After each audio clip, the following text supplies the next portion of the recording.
en esta tarde para que el Señor oficie de maestro y nos enseñe, nos instruya en esta tarde de Escuela de Gobierno Espiritual. Señor, te damos gracias, papá, por tu amor. Agradecemos, Señor, tu misericordia. Agradecemos tu presencia, tu bondad. Te pedimos en esta tarde que tu Espíritu Santo sea nuestro maestro, que tu Espíritu Santo nos instruya, Señor, nos capacite, nos prepare, nos dé luz, nos dé revelación sobre esta enseñanza. Llévanos, Señor, a toda verdad y a toda justicia. Te lo pedimos en el nombre de Jesús. Amén. Amén.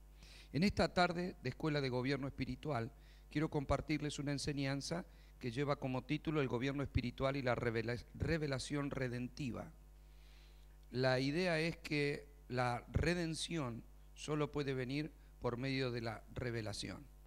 Y creo que lo que está necesitando este mundo y lo que tiene la iglesia y que este mundo necesita no es una revolución, sino una revelación de la redención divina.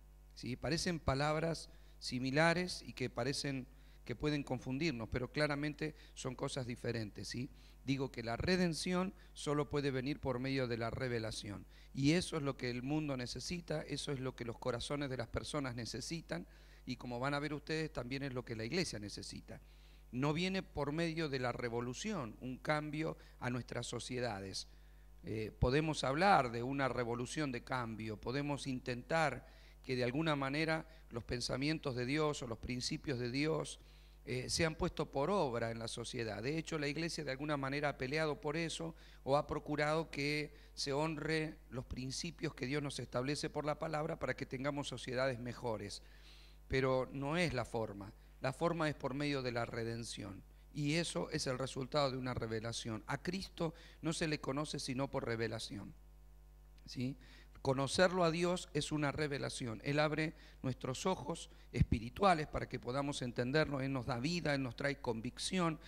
Creo que en algunas ocasiones hemos hablado claramente del proceso de salvación. El Espíritu Santo viene sobre nosotros o sobre cualquier persona de alguna manera a la que se le está predicando el Evangelio y trae convicción de pecado, de justicia y de juicio. La persona abre su corazón y al arrepentirse y expresar que Jesucristo es el Señor y que Dios le levantó entre los muertos, como dice Romanos capítulo 10, entonces recibimos la purificación por la sangre de Cristo y la unción o la presencia del Espíritu Santo viene a habitar a nuestros corazones. De ahí en más empieza todo un proceso de redención, porque la redención, si bien tiene que ver, en algún momento compartimos una serie completa sobre la redención, y la redención tiene que ver con alguien que paga el precio.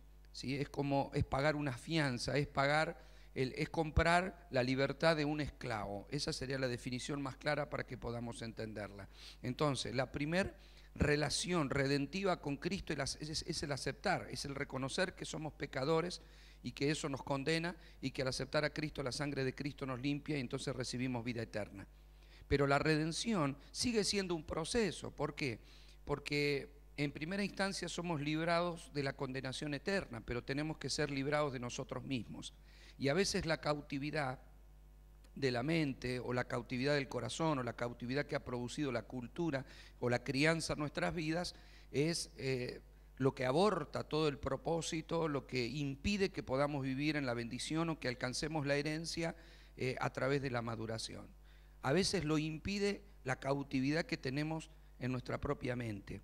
Entonces, al aceptar a Cristo somos libres de la condenación eterna, somos libres del infierno, somos libres de que si morimos o la muerte de alguna manera visita nuestro cuerpo y nuestro cuerpo debe volver al polvo, tenemos vida eterna. El enemigo no puede tocar eso, somos personas que tenemos vida eterna porque hemos conocido a Cristo y Él es la redención y la vida eterna en nosotros. Pero hay otra liberación que es el proceso redentivo en el cual Dios nos tiene que ir librando de la esclavitud mental, de la esclavitud de los conceptos equivocados, de la esclavitud de la cultura que nos crió, de la esclavitud que producen los pensamientos que son límites que el hombre tiene. Los límites del hombre son sus pensamientos. Como pienses, sos. Tal es el hombre en su corazón, la Biblia dice, tal es él. Si mis pensamientos han sido pensamientos elaborados en hogares con conflictos o en un hogar con conflictos, donde hubo violencia, donde hubo degradación, donde hubo abuso, donde hubo palabras de crianzas violentas o abusivas, de alguna manera todo eso ha afectado mi mente. Entonces, tengo un encuentro con Cristo, sí, Dios me libera de la condenación eterna, pero mientras que yo esté en esta tierra necesito la redención, que se me vaya revelando la liberación de mi mente y de mi corazón para poder alcanzar propósito. ¿Me está comprendiendo? Bien. Como la redención para vida eterna viene por causa de una revelación que produce el Espíritu, la redención para liberarnos de nuestra cautividad mental también viene por revelación. Entonces yo quiero mostrarles el camino a la revelación, para que ustedes de alguna manera sepan de qué forma uno puede encontrarse con la plenitud redentiva, en todo lo que Dios nos ha dado y en todo lo que Él nos ha dejado, para que nosotros podamos recibir. Hay un pasaje en Éxodo capítulo 19, y le voy a mostrar un camino a la revelación, ¿sí? Porque el encontrarnos con eso será un camino a la redención.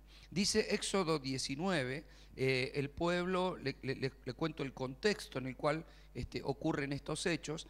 El pueblo hebreo estaba cautivo en Egipto y por mano de Moisés es sacado. Por eso esta historia está escrita en el libro de Éxodo. Éxodo significa salida, ¿sí? Entonces, cuando sale el pueblo de la tierra, va al monte Sinaí, y en el monte Sinaí el Señor le da las tablas a Moisés, pero también el Señor expresa un deseo, y eso es lo que dice Éxodo 19 en el capítulo 5, en el capítulo 19, perdón, versículo 5, dice: ahora pues, si dieres oído a mi voz y guardares mi pacto, vosotros seréis mi especial tesoro sobre todos los pueblos, porque mía es toda la tierra. Y vosotros me seréis un reino de sacerdotes y gente santa. Quiero que preste atención cuál era la idea, cuál era el plan de Dios. El plan de Dios era tener un pueblo de gente santa, es decir, apartada para Él, que puedan reinar, ¿sí? Por eso Él habla de un reino, gente que tenga gobierno. Ellos recuerden que ellos están saliendo de la esclavitud. O sea, ¿cuál es la idea de Dios para ellos que estaban saliendo de la esclavitud? El gobierno. ¿Cómo vino la posibilidad de que ellos estén ante un gobierno? Bueno, la posibilidad de que estén ante un gobierno vino por una salida que tuvieron de la esclavitud, por medio del cordero que mataron y por medio de la sangre con la que pintaron los dinteles de la casa, y cuando la muerte pasó no los pudo tocar, sino que la sangre los preservó y el Señor los sacó de ese lugar, ¿sí? Eso representa nuestra salida de la esclavitud, de la condenación y de la esclavitud del pecado y de la esclavitud de la muerte. Bien, ahora Dios nos pone a las puertas de gobierno, por eso Él dice que nosotros debemos invocar su reino, debemos declarar: venga a nosotros tu reino y hágase tu voluntad en la tierra como en el cielo. Por lo tanto, Dios está diciendo que ahora, después de habernos sacado y librado de la esclavitud, de la condenación eterna, nos pone a las puertas de un gobierno espiritual. De eso se trata la escuela, ¿verdad? Ahora, el pueblo también estaba a las puertas de un gobierno, pero todavía eran esclavos. Sí estaban a las puertas de una conquista, pero todavía estaban en el desierto. Sí, Dios quería hablarlos y quería santificarlos, pero todavía había un proceso. Sí, Dios dice: serán mi especial tesoro, pero dice: tendrán que poner por obra mi pacto. No está diciendo, o sea, Dios los ama, ya demostró que los ama, por eso los libró de la esclavitud. Dios nos demuestra a nosotros que nos ama, por eso nos libró por medio de la redención de Cristo, por medio de su sangre, nos limpia de todo pecado y nos pone a las puertas de un gobierno espiritual. Ahora, seremos su especial tesoro, su gente santa, un reino de sacerdotes, siempre y cuando entendamos pacto, ¿sí? El pacto que ellos vivieron fue el pacto del Sinaí. Por eso ellos están a las puertas de recibir un pacto. Nuestro pacto es el nuevo pacto en Cristo Jesús. Ahora vamos a ver el paralelo. O sea, la idea no es volver al antiguo pacto y quedarnos ahí, sino volver y mirarlo como un espejo para que nos sirva a nosotros para caminar hacia adelante, ¿sí? Fíjese que el Señor dice que ellos serán un reino de sacerdotes. Así como dice en el libro de Apocalipsis, capítulo 1, versos 5 y 6, que nosotros somos reyes y sacerdotes para Dios. ¿Qué encontramos ahí? ¿Qué hacen los reyes? Gobiernan, ¿sí? Los reyes reinan, gobiernan. Eso es lo que nosotros tenemos que hacer. Estamos a las puertas de un gobierno espiritual. Pero ¿qué clase de reinado es? un pueblo de reyes y sacerdotes. Sacerdote y rey no implica que el laicado sean reyes y que de pronto los pastores, apóstoles, profetas y maestros sean sacerdotes. No, todos somos reyes y sacerdotes. Aunque algunos tengamos de alguna manera nuestra vida consagrada completamente en el sentido de vivir tiempo completo y como dice la palabra, el que trabaja para el altar viva del altar bueno, de alguna manera entonces trabajamos tiempo completo para el Señor. Entonces prevalece una unción de sacerdocio, pero siempre está vinculada con el rey. Antes, en el antiguo pacto, un rey y un sacerdote trabajaban juntos. Es decir, Samuel era el rey, Saúl era el rey, Samuel era el sacerdote. David era el rey, Natán era el sacerdote. Siempre había un sacerdote al lado de un rey, porque el sacerdote busca la comunión con Dios, es el que ministra a Dios y el rey es el que gobierna. ¿Sí? Eso está en nosotros. Todo ser humano ahora que tiene a Cristo tiene la responsabilidad de ministrar a Dios, de adorarle a Él, de estar en comunión, de buscar su presencia, de alabarle, de estar en relación vertical con Él y reinar, que tiene que ver con una relación horizontal con el mundo que nos rodea. ¿Me está comprendiendo? La idea de Dios era que sea una nación de sacerdotes y gente santa. Ahora, ¿qué ocurre? Ocurre que Moisés sube, habla con el Señor y el Señor dice, yo voy a hablar con el pueblo. Díganle que se consagren, díganle que se purifiquen, decirle que se preparen y luego vengan al monte que yo hablaré con ellos. Pero ellos tienen miedo. Entonces dice en el capítulo 20, versículo 18, todo el pueblo observaba el estruendo y los relámpagos y el sonido de las bocinas y el monte que humeaba, y viéndolo el pueblo temblaron y se pusieron de lejos.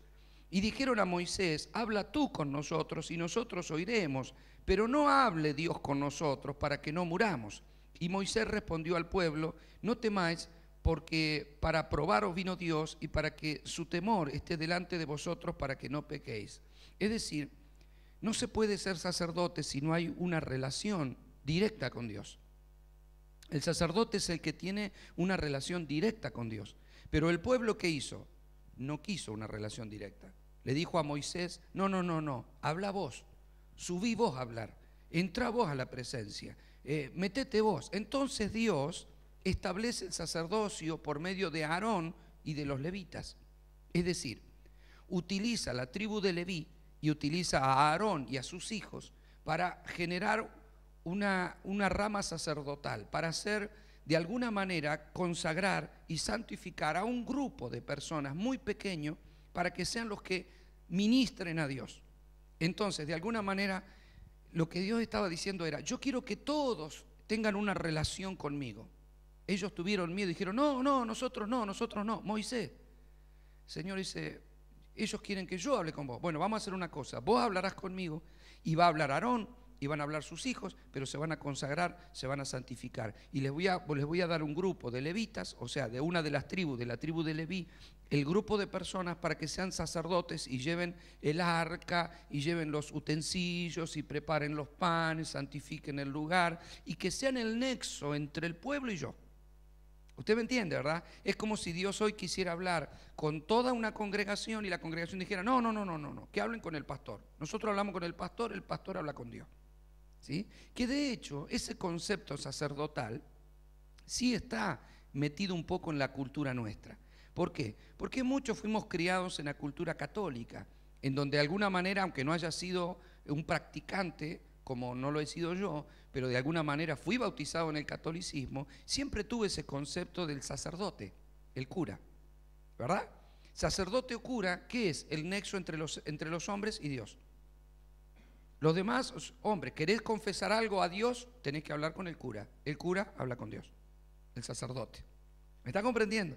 Eso no es inocente, eso nos pega en la cultura y luego lo traemos nosotros cuando conocemos a Dios y venimos a la iglesia. De alguna manera ves el pastor como el cura o el sacerdote.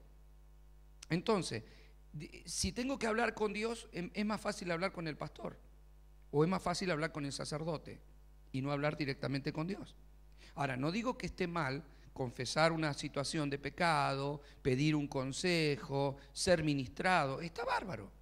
El tema y lo que yo quiero que ustedes vean es que el plan de Dios era que todos ejercieran esa posibilidad de meterse en la presencia y de hablar con Dios, solo que no quisieron porque tuvieron miedo. Entonces Dios establece el sacerdocio arónico, pero ese sacerdocio fue abolido, ese sacerdocio ya no está más, ¿sí? Entonces, ¿qué era lo que hacía que el pueblo tuviera una relación con Dios? El sacerdocio.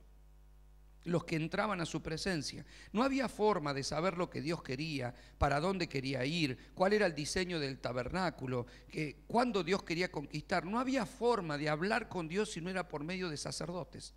Solamente que el pueblo no quiso ser sacerdote y Dios estableció gente, un grupo pequeñito, para que sean sacerdotes. ¿Me va siguiendo hasta ahí?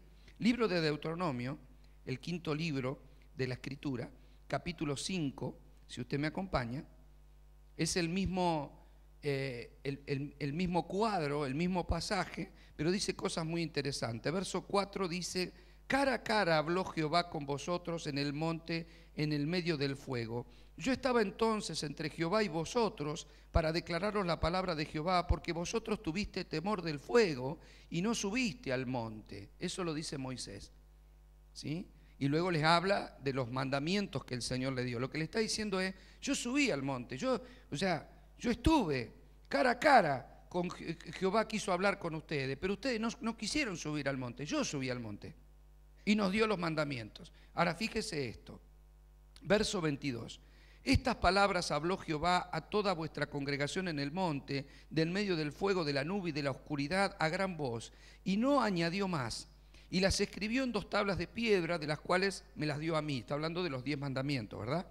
Y aconteció que cuando vosotros oíste la voz en medio de las tinieblas, y viste el monte que ardía en fuego, y viniste a mí, todos los príncipes de vuestras tribus y de vuestros ancianos, y dijiste: aquí Jehová nuestro Dios nos ha mostrado su gloria y su grandeza, y hemos oído su voz en medio del fuego. Hoy hemos visto que Jehová habla al hombre, y éste aún vive. Fíjese el miedo que tenían ellos. Dios habló y quedaste vivo. Ahora pues, ¿por qué vamos a morir? Mira la pregunta, ¿por qué vamos a morir? Porque este gran fuego nos consumirá. Si oyéremos otra vez la voz de Jehová nuestro Dios, moriremos. Fíjese el miedo, si lo oímos, vamos a morir. ¿Para qué? ¿Con qué necesidad vamos a morir? Porque, ¿qué es el hombre para que oiga la voz del Dios viviente que habla del medio del fuego como nosotros la oímos y aún viva? Acércate tú. Claro, qué piola. ¿No? Nosotros no queremos morir, anda vos andá y habla. Acércate tú y oye todas las cosas que dijere Jehová nuestro Dios.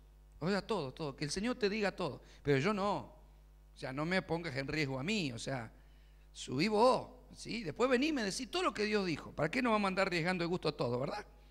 Dice: y tú nos dirás todo lo que Jehová nuestro Dios te dijere, y nosotros oiremos y haremos.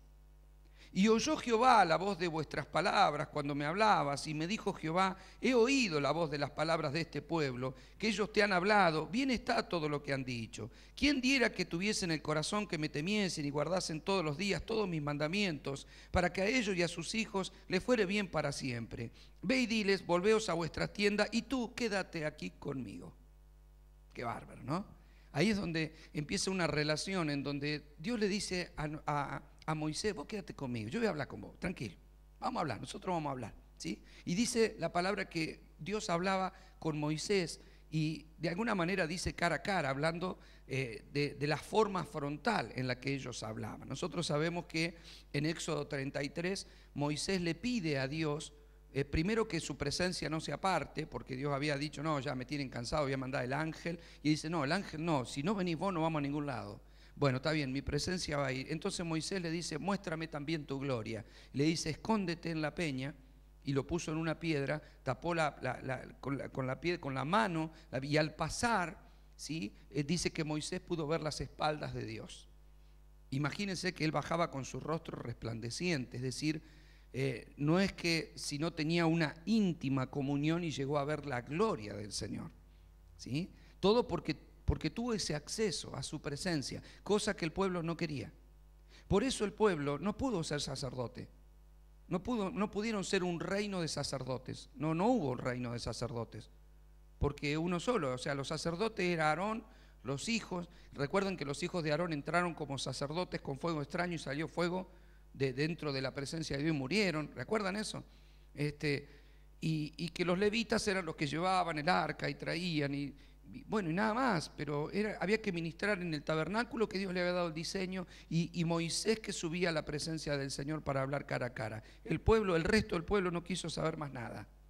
No quisieron hablar con Dios, habla vos con Dios, nosotros no. Ahora, ¿a dónde estaba el avance, la conquista, el cambio que verdaderamente tenían que tener ellos? Y en la presencia. Por eso Moisés entendía a Dios. Pero ellos no entendían a Dios.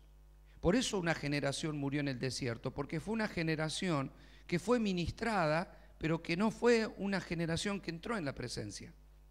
¿Me está comprendiendo? Yo creo, esto es una cuestión, una apreciación personal, yo creo que el pueblo de los hebreos no pudo mudar su mente de la esclavitud al gobierno por una sencilla razón: no entraban en la presencia.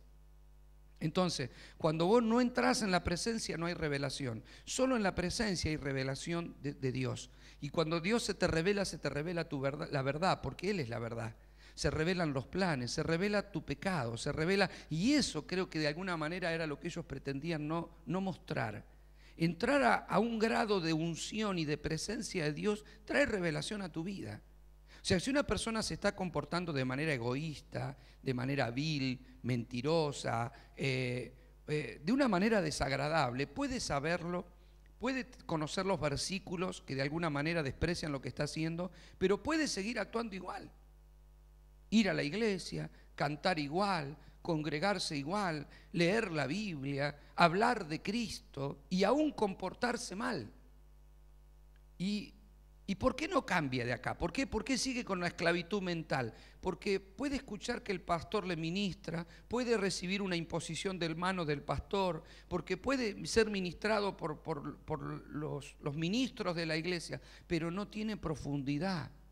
No entra en la presencia del Señor, porque alguien que entra a la presencia del Señor recibe revelación. Él es luz. Y si usted entra todo sucio, usted puede andar todo el día sucio y no darse cuenta que está sucio, pero si usted entra a un lugar donde le ponen unos reflectores como los que tenemos acá y adelante te ponen un espejo, seguramente te vas a encontrar todos tus defectos, ¿sí o no? Entonces, y te vas a dar cuenta que estás mal. Así es la presencia del Señor. Si usted limpia la casa oscura, seguramente le va a quedar bien, pero si usted la alumbra, cuanto más luz hay, más se nota toda la suciedad. ¿No le ha pasado que usted está en la casa y de pronto parece que está el ambiente limpio y abre la ventana para que entre el sol y el sol refleja abajo de los sillones, abajo de todo, y vos decís, no te puedo creer, ¿sí? Ahí aparece todo lo que estaba que no se veía. Así es la luz del Señor. Entonces yo creo que si el pueblo hubiese entrado en la presencia, el pueblo hubiese podido gobernar. El pueblo hubiese tomado la tierra, el pueblo se hubiese corregido, no hubiese habido rebeliones como la de Natán, como la de Coré, no hubiese habido gente que de alguna manera haga lo que no tiene que hacer, porque cuando estás en la presencia, todo lo malo sale a la luz, todo pecado es confrontado, todo lo oculto se manifiesta. Usted me comprende, ¿verdad? Vos podés ser orgulloso, podés ser soberbio, podés ser mentiroso, pero si vos entraste a la presencia del Señor, se te terminó todo, cae por tierra, expuesta tu mentira, tu soberbia, tu orgullo, pedís perdón, te revolcás en el Señor, llorás, porque entrás en convicción de lo que tal vez hacías todos los días y nunca te fue gravoso. Todos los días hacía lo mismo y estaba bien para vos.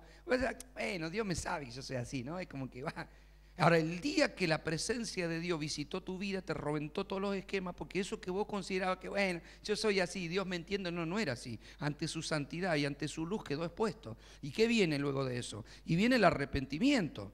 ¿El arrepentimiento qué es? Cambio de pensamiento, metanoia. O sea, ¿cuándo viene un cambio, una conversión? ¿Cuándo usted cambia el rumbo? ¿Cuándo cambiamos de dirección?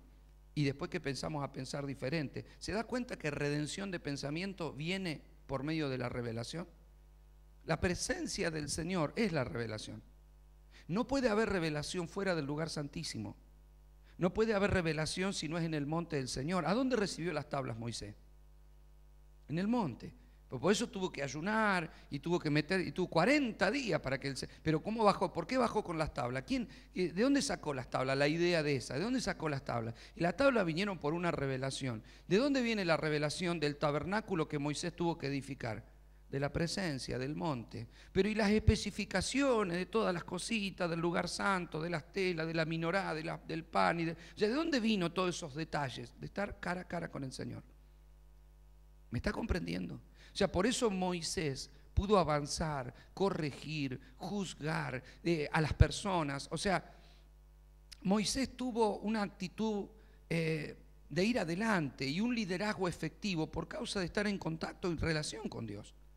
Él estaba en la presencia del Señor. Si el pueblo hubiese hecho eso, el pueblo no hubiese muerto en el desierto. Todos fueron llamados a ser sacerdotes, solo que todos renunciaron al sacerdocio y pasaron a ser un pueblo de gente santa, sí, porque Dios los había apartado, pero sacerdotes no. Y quiero que usted vea esto: si no podés ser un buen sacerdote, nunca podrás ser un buen gobernante. No hay reinado, no hay gobierno sin sacerdocio. Por más que estemos en la escuela de gobierno espiritual, no habrá gobierno espiritual si no hay sacerdocio. Porque el sacerdocio es la que te trae la estrategia, sacerdocio es lo que te trae los diseños divinos, sacerdocio es lo que te corrige, sacerdocio es lo que te revela, sacerdocio es lo que te libera. ¿Me está comprendiendo, iglesia preciosa? Entonces nosotros necesitamos ejercer sacerdocio. Ahora, como les dije al comienzo, nosotros no estamos en el antiguo pacto. Fíjese este beneficio que tenemos nosotros y no tuvieron ellos. A ellos lo miramos como si fuera un espejo para aprender, o una foto para aprender, una película si usted quiere, ¿sí? Con la cual aprendemos. Pero nosotros, ¿dónde estamos? Hebreos capítulo 4, versículo 16.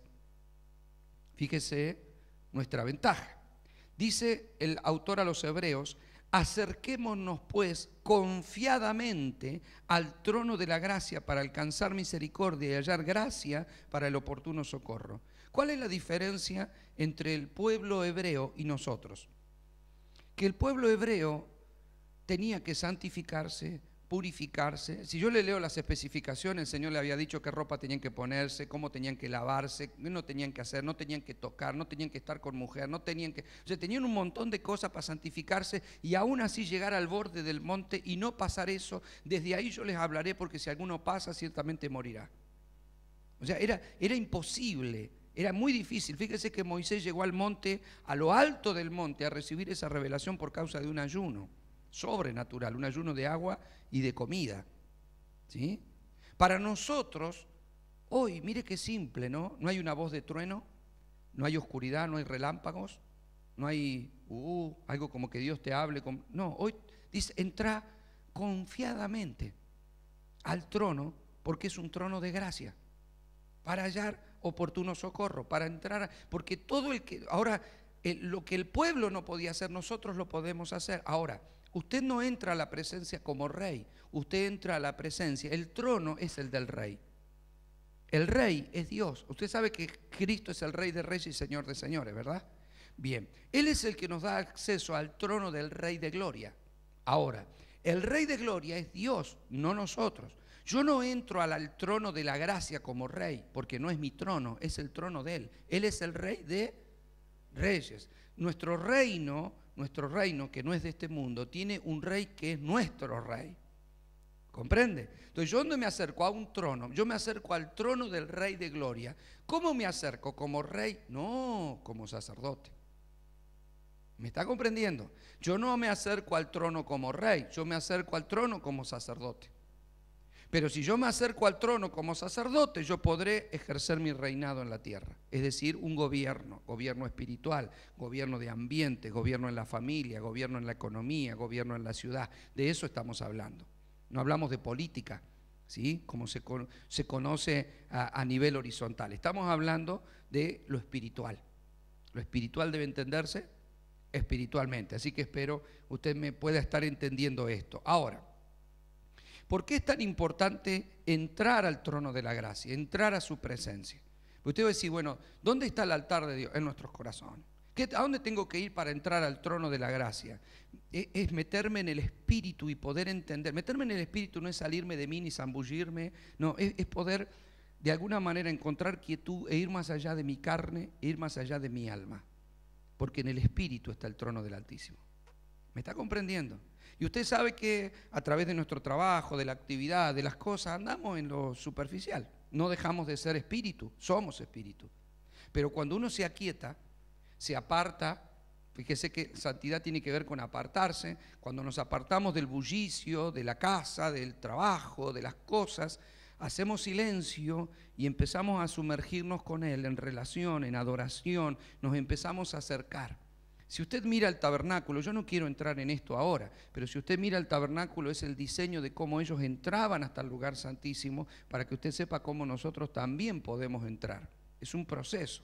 Entrar. Fíjese que ellos en el tabernáculo tenían el altar, que es la cruz, tenían el lavacro, que es la palabra, tenían las 5 columnas, que son los ministerios, tenían el velo, que el primero llamaba el camino, pero el segundo la verdad. Si no hay verdad, no puedo avanzar. Estaba la minorá, que es la revelación del Espíritu. Si no hay revelación, no puedo avanzar. Los panes, que eran la santidad, porque eran sin levadura. Si no hay santidad, no puedo avanzar. El altar del incienso, que era la adoración y las oraciones. No puedo avanzar si no hay oración, si no hay adoración. O sea, todo es un camino. Por eso Jesús dijo: yo soy el camino, la verdad y la vida, y nadie llega al Padre si no es por mí. Las 3 puertas del tabernáculo se llamaban el camino, la del lugar santo, la verdad, y el velo se les llamaba la vida. Atravesar al velo era muy difícil para un sumo sacerdote, pero para nosotros hoy es fácil. ¿Por qué? Porque el velo se rasgó de una vez y para siempre, de arriba abajo. Cristo rasgó el velo, esto es su carne. Quiere decir que nosotros podemos ir más allá de la carne y meternos tan solo con adorar, con alabar, con reconocer, con confesar, porque todo arranca en el altar del sacrificio. Ahí mataban animales. Ahí es donde reconozco la sangre de Cristo, ahí es donde renuncio a mis pecados, donde confieso mis pecados. Entonces paso a la palabra y la palabra me lava, me purifica, y el Espíritu Santo viene a mí y los ministerios me enseñan, y entro a la revelación, y entro a la santidad, y entro a la adoración, y entro a la presencia del Señor. ¿Me está comprendiendo? En el tabernáculo, el atrio exterior era un patio descubierto, así que había luz del sol. En el lugar santo había una luz artificial, que era la de la minorá. Pero en el lugar santísimo estaba totalmente oscuro. Lo que quiero decirle es que afuera está la luz del sol, que nos rodea. En el lugar santo es la luz que produce el Espíritu, pero en el lugar santísimo ya no hay luz. Por eso en el lugar santísimo solo viene lo que es revelación. Por eso dice que el Señor les hablaba desde lo oscuro del monte. En la oscuridad estaba el Señor. Pero déjeme decirle que la oscuridad es porque ya ahí es donde se te termina toda tu luz. Vos no podés, o sea, no está el sol y no está la vela que vos podés prender. No está la menorá, la lámpara que vos podés prender. Ahí solo alumbra la luz de Dios. Y dice que cuando entraban estaba el lugar totalmente oscuro, y de pronto la yequina de Dios, la presencia de Dios, caía en ese lugar, y ahí es donde se iluminaba ese lugar. Y el resplandor de Dios pegaba contra el sacerdote. O sea, hay un lugar santísimo de iluminación. Usted me comprende, ¿verdad? Hay profundidades para encontrarnos a Dios. Nosotros podemos reconocer la cruz, el altar, y orar al Señor, y Padre, te pido perdón por mis pecados, y estar ahí. O puedo ir más adentro, más adentro, más adentro. Pero adentro, en el trono de la gracia, lo que hay es iluminación. Ahí es donde se lo conoce a Dios. Usted mire, usted puede mirar un video de las cataratas del Iguazú. Usted puede ver fotos de las cataratas del Iguazú.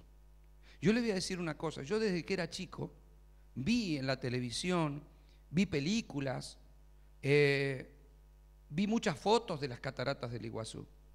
Y de grande fui a las cataratas del Iguazú. Y cuando yo me acerqué a las cataratas del Iguazú me largué a llorar. Me emocionó.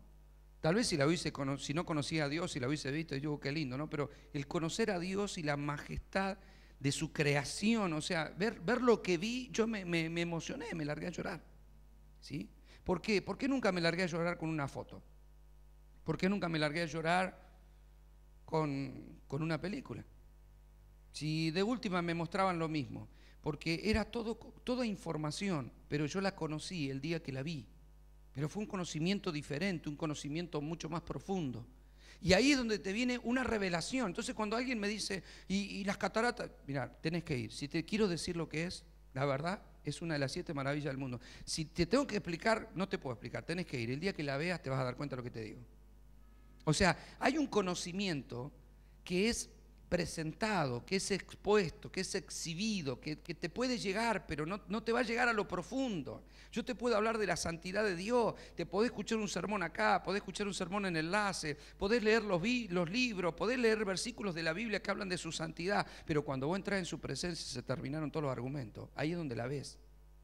Y cuando la ves, nadie queda en pie. Usted me comprende, ¿verdad?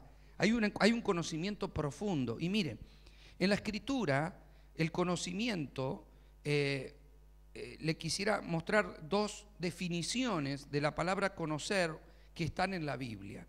Una es la palabra gnosis, o sea, con G y gnosis, ¿sí? Gnosis, que viene del griego y da origen a la palabra de los gnósticos, ¿no?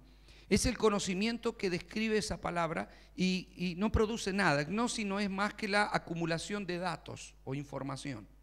Eso, por ejemplo, si yo le muestro una foto, es una gnosis, es un conocer. Usted conoce mi casa por una foto.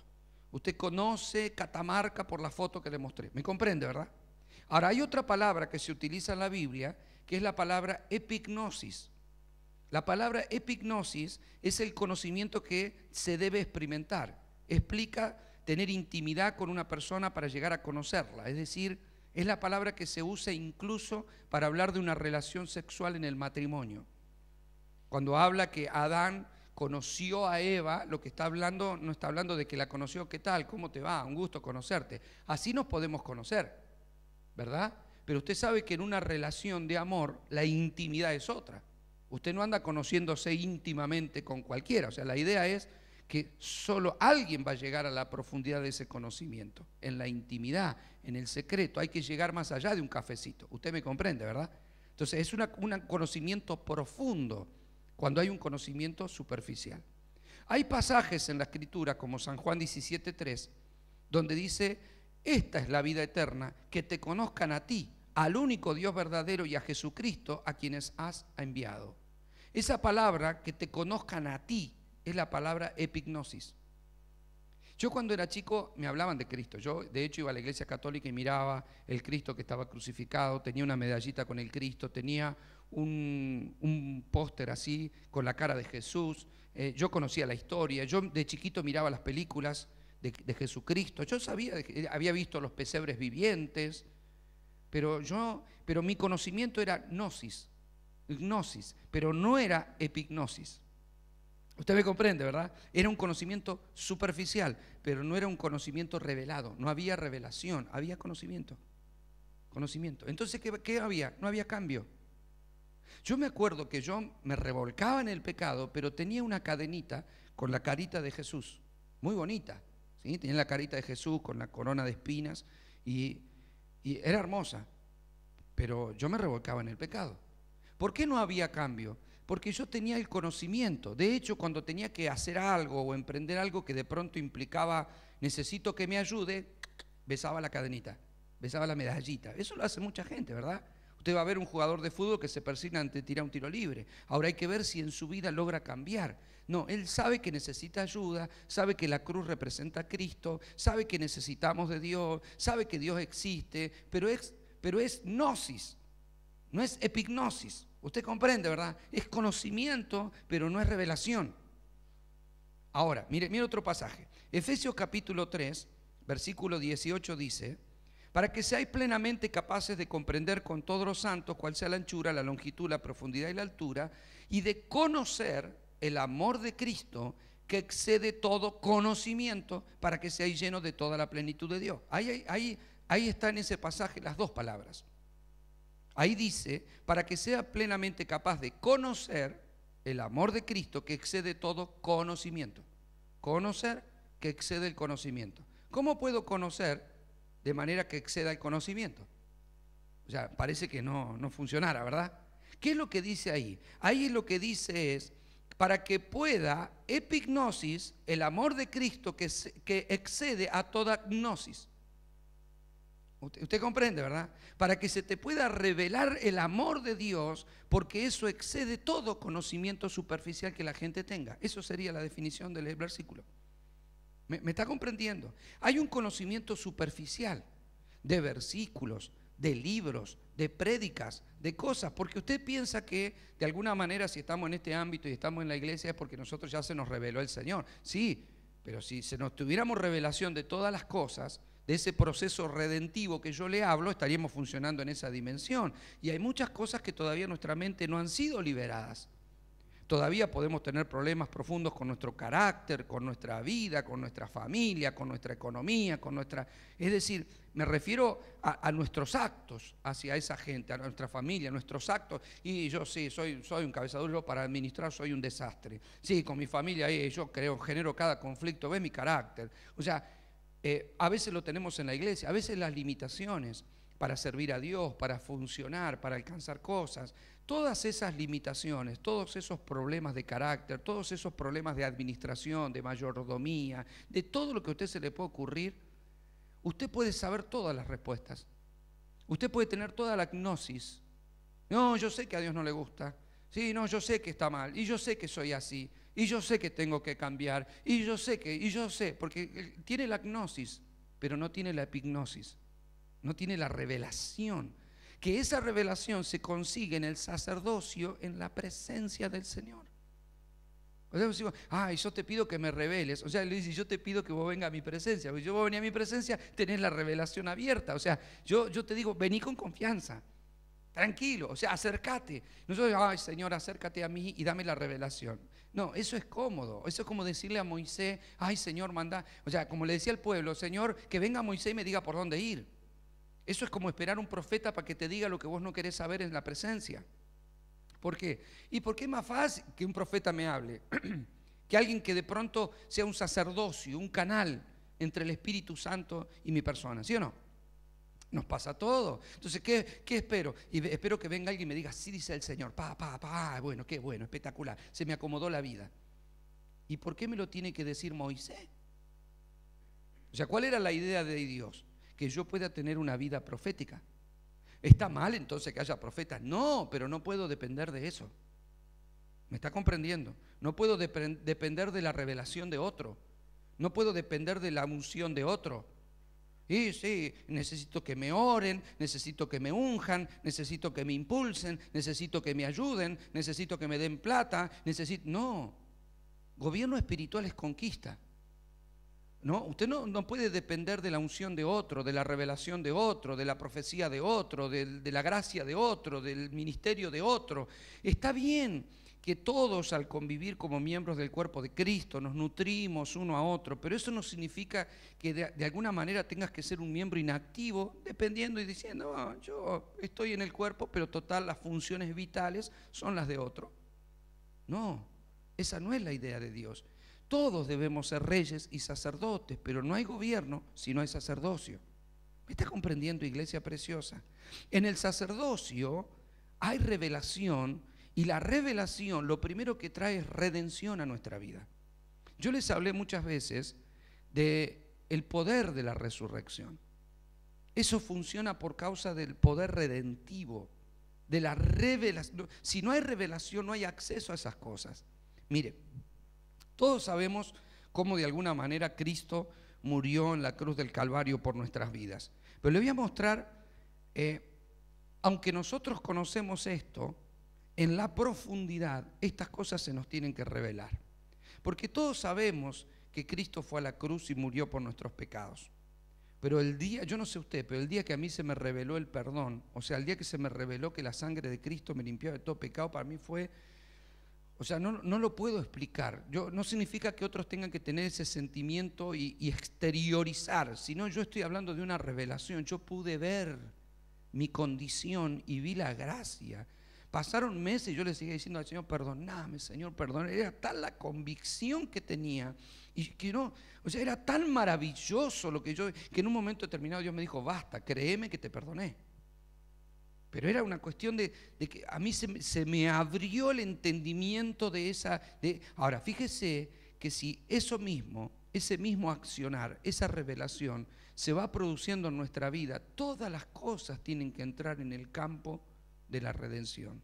Y yo se lo dije en algunas ocasiones, nunca habrá trono si no hay cruz. Por eso la primera revelación que tiene que venir a nuestra vida es la de la cruz. Es la revelación del altar, del sacrificio para entrar al tabernáculo. Si no hay revelación de todo lo que queda en el altar, nunca vamos a avanzar. Nunca se te va a revelar la palabra, que significa el lavacro, si primero no pasaste por la cruz, que es el altar del sacrificio. ¿Me está comprendiendo? O sea, si no hay una cruz, si no hay un sacrificio revelado, no habrá redención de las cosas. Por eso muchos tienen ese conocimiento. Ay, Señor, te pido perdón, te doy gracias, te pido que me ayudes. Señor, muéstrale, dile a algún hermano que me hable. Padre, te pido, Señor, toca mi vida, Señor, ven a mí, llena este lugar, tócame, toca mi casa, tócame. Y no hay gobierno, ¿por qué? Porque la idea, ¿cuál sería? Si yo me meto en la presencia del Señor, yo tendré palabra, yo tendré unción, yo podré tocar en su nombre, yo voy a establecer en su nombre, yo voy a llenar un ambiente con su presencia, yo voy a establecer, yo soy el que tengo que establecer su gobierno en la tierra. Pero si yo no tengo unción de su presencia, si no he entrado al trono de la gracia, ¿qué es lo que me va a pasar? Voy a pedir que Él lo haga. ¿Me está comprendiendo? Es lo que hizo el pueblo. Le dijo a Moisés, hacelo vos. Moisés es la figura de Cristo. Era la conexión con el Padre. Entonces, ay, que lo haga el Señor, ¿verdad?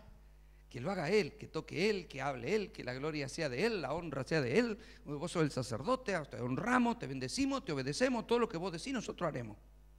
¿Lo dijo o no lo dijo el pueblo? Todo lo que tú nos digas nosotros haremos. Oh Señor Jesucristo, todo lo que tú digas nosotros haremos. Pero hay más, usted comprende, ¿verdad? Si logramos pasar esa dimensión, tiene que venir revelación. Ahora fíjese qué simple esto. La herida del corazón de Jesús se produjo, vamos a hablar un poquito de la cruz para terminar. La herida del corazón de Jesús se produjo para que todas nuestras heridas sean sanadas. En la profundidad de la presencia, en el trono de la gracia, ¿qué es lo primero que va a encontrar en el trono de la gracia? El sacrificio de Cristo. ¿Cuál es la mayor gracia que Dios soltó sobre nuestras vidas? Cristo, ¿sí? Entonces, ¿para qué Cristo fue de alguna manera herido en su corazón, abandonado por sus amigos, despreciado por su familia, traicionado por su discípulo, abandonado por sus discípulos, golpeado por los religiosos que de alguna manera tendrían que haber sido los que lo recibían, o sea, por su pueblo? ¿Qué fue lo que generó tanta herida en su corazón? La sanidad para nuestros corazones. ¿Me está comprendiendo? O sea, hay una redención para las heridas de mi corazón si yo logro ver las heridas del corazón de Cristo. Y yo no veré las heridas del corazón de Cristo si no es en el trono de su gracia. Si hay una revelación de las heridas de su rostro, ustedes saben que Cristo fue herido en su rostro, porque todo golpe que le pegaron en la cara, los palos que le pegaron en la cara, cuando le arrancaron la barba, cuando le escupieron la cara, Él estaba redimiendo la vergüenza humana. Si yo no logro ver las heridas de Cristo, las heridas que Él llevó en su cara, siempre estaré escondido detrás de la vergüenza, del yo no puedo, del que a mí no me sale, de no mostrar, de no tener personalidad, de no creer que soy capaz. Y me voy a andar escondiendo, como Adán. La gran vergüenza de Adán fue esconderse, porque no tuvo la revelación, perdió la revelación con el pecado. Pero eso que hizo Adán, que es esconderse, y que cuando el Padre lo buscó, dijo, ¿dónde estás? Y él estaba escondiendo su rostro de Dios. ¿Usted comprende? Por eso Cristo fue golpeado en su cara, estaba redimiendo para que nosotros no tengamos que escondernos, sino que podemos andar en la vida con la frente levantada, sabiendo que somos el reflejo de Dios, somos la imagen de Dios. ¿Qué es lo primero que ve usted de una persona para considerar que esa persona es esa persona? ¿Qué es lo primero que usted ve de su imagen? La cara. Entonces nosotros somos la imagen de Dios. Cristo, ¿por qué cargó las heridas en su cara? Para que nosotros podamos salir de nuestro letargo, de nuestra timidez, de dejar de escondernos, de tener personalidad, de ir adelante. Si alguien no vive así, es porque todavía no ha visto la cara de Jesús. Usted me comprende desde la revelación. Las heridas de las manos de Jesús, herido fue Él en sus manos por los clavos. Eso representa las obras. Las heridas que llevó en sus manos es la redención de toda obra mala. Cuando hay alguien que no se siente libre por sus obras es porque todavía no se le revelaron las heridas de Jesús. Porque cuando hay una revelación de las heridas de su mano, usted tendrá que saber que todas sus obras hasta el día de hoy han sido redimidas. Cuando hay gente con culpa es porque todavía no conoce las heridas de Jesús. Eso le pasaba a Tomás, ¿verdad? Tomás ahí andaba, déjame ver. Y cuando pudo ver las heridas, ahí sí cayó en cuenta y quiso adorarle, quiso glorificarle. Es decir, si se nos revelan las manos de Jesús, las heridas que tuvo en sus manos, se nos va a revelar que nosotros ahora somos libres para hacer buenas obras. Diga conmigo, buenas obras. Las heridas en su espalda se nos tienen que revelar para sanidad. Cuando hay personas enfermas, se les tiene que revelar de que Cristo cargó las heridas en su espalda para que por sus llagas nosotros fuéramos curados. Cuando alguien puede orar por sanidad, no recibe sanidad, no sabe por qué, la está pidiendo, le está diciendo: Dios, tócame, Señor, sáname. Yo le voy a aconsejar algo esta tarde. Métase en la presencia del Señor. Métase en la intimidad, sea como sacerdote, adórele, adórele, adórele, adórele. Acérquese a su trono de gracia. Porque cuando se acerca a su trono de gracia, le serán reveladas las espaldas de Jesús. Y cuando las vea, va a recibir sanidad. Porque solo la revelación es redentiva. ¿Me está comprendiendo? De lo contrario, estamos esperando que Él nos toque, que Él lo haga. Porque estamos esperando que venga Moisés del monte y diga: déjame que te toque, ya que traje tanta gloria, por ahí Dios te sana. No es así. Revelación trae redención.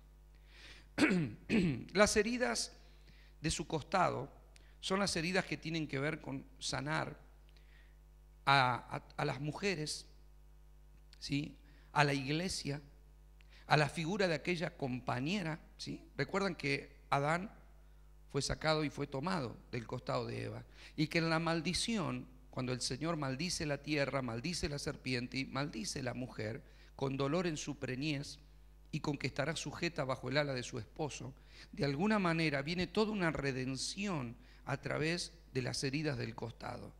A la iglesia se le tiene que revelar que esas heridas fueron para darle vida, que esas heridas la vuelven a activar, que esas heridas la convierten en la ayuda idónea. Cuando una iglesia no es ayuda de Dios, ¿sabe por qué? Porque está esperando que Dios haga algo y Dios dice: no, vos sos la ayuda, yo ya te redimí. Es que no hay redención de la iglesia para funcionar si no hay una revelación que te redima de tu actitud y tu postura. Usted tiene que saber que la iglesia de alguna manera no es más que el resultado de gente conflictiva, pecadora, vil, como dice el Señor, ¿no? Lo vil del mundo, lo menospreciado del mundo, escogido. Entonces somos como un hueso, somos como la costilla, un hueso seco. Pero cuando fuimos redimidos, salió del costado de Jesús agua y sangre, su iglesia. Si no hay una revelación de eso, nunca vamos a funcionar como la ayuda idónea. Nunca. Para que seamos ayuda idónea tiene que haber revelación. Y eso se consigue en su presencia. Las heridas de la cabeza de Jesús, que fue la corona de espinas, tienen que ver con la redención de la tierra. Cuando la tierra no produce, cuando no produce tu trabajo, cuando no produce tu economía, cuando no produce tu ciudad, se nos tiene que revelar las heridas de la frente de Cristo, de la cabeza de Cristo, porque Él tenía una corona de espinas y en la maldición que Dios soltó sobre la tierra dijo: de ti, la tierra te va a producir espinos y cardos. Los espinos son el fruto del pecado. En el Edén todos los frutos eran buenos, en el campo, en el pecado, todos los frutos eran espinos y cardos. ¿Qué llevó en la frente Jesucristo? Una corona de espinas, fruto del pecado. ¿Cuándo podemos redimir nuestra economía y redimir nuestras ciudades y redimir nuestra tierra? Cuando tengamos la revelación en la profundidad de Dios de lo que significa las heridas de Cristo en su cabeza. Su muerte se nos tiene que revelar porque fue cuando pagó el precio por nuestras vidas. Hay gente que no se le revela la muerte de Cristo, solamente vio la película de la pasión. Ay, cómo lo mataron. Pero hay conocimiento, hay gnosis, pero no epignosis. ¿Usted comprende? Porque si se nos revelara esa muerte, no andaríamos como muertos, sino que viviríamos en el esplendor de su gloria. La resurrección de Cristo se nos tiene que revelar, porque podemos saber que al tercer día resucitó y no nos damos cuenta que esa resurrección trajo a nosotros todas las cosas. Y por último, se nos tiene que revelar su gloria, porque si se nos revela su gloria, vamos a funcionar en la plenitud, vamos a funcionar mucho más allá de un hecho o un acto sobrenatural. El mayor estado del cual la iglesia o los hombres podemos funcionar en la tierra es la gloria del Señor. Pero ¿sabe por qué nosotros no podemos hoy pedir su gloria? Porque si no hay una revelación de alguna manera de toda la obra de Cristo en la cruz, pedir la gloria es una salvajada. No tendremos la capacidad de recibir un peso. ¿Sabe por qué el pueblo tuvo temor? Porque en el monte se manifestó la gloria del Señor. ¿Qué le dijo el Señor a Moisés al Señor? Déjame ver tu gloria. ¿Quiénes estaban solos? Y el Señor, ¿qué le dijo? No me verá alguien la gloria y vivirá, excepto que te ponga en la peña. ¿Y quién es la peña? Cristo es la roca. En Él nosotros podemos ver la gloria. Pero ¿cómo estar en Él si primero no recibo la revelación de su cruz? ¿Me está comprendiendo? Solo cuando se me revelan sus hechos en la intimidad, en el trono de la gracia, yo soy candidato a la gloria. Y déjeme decirle algo, que cualquiera de nosotros que podamos ir profundizando en la presencia, pasaremos de gnosis a epignosis, de conocimiento a revelación. Y en la revelación está el cambio, está la redención, y en la redención está el gobierno. Si no hay sacerdocio, no hay reinado.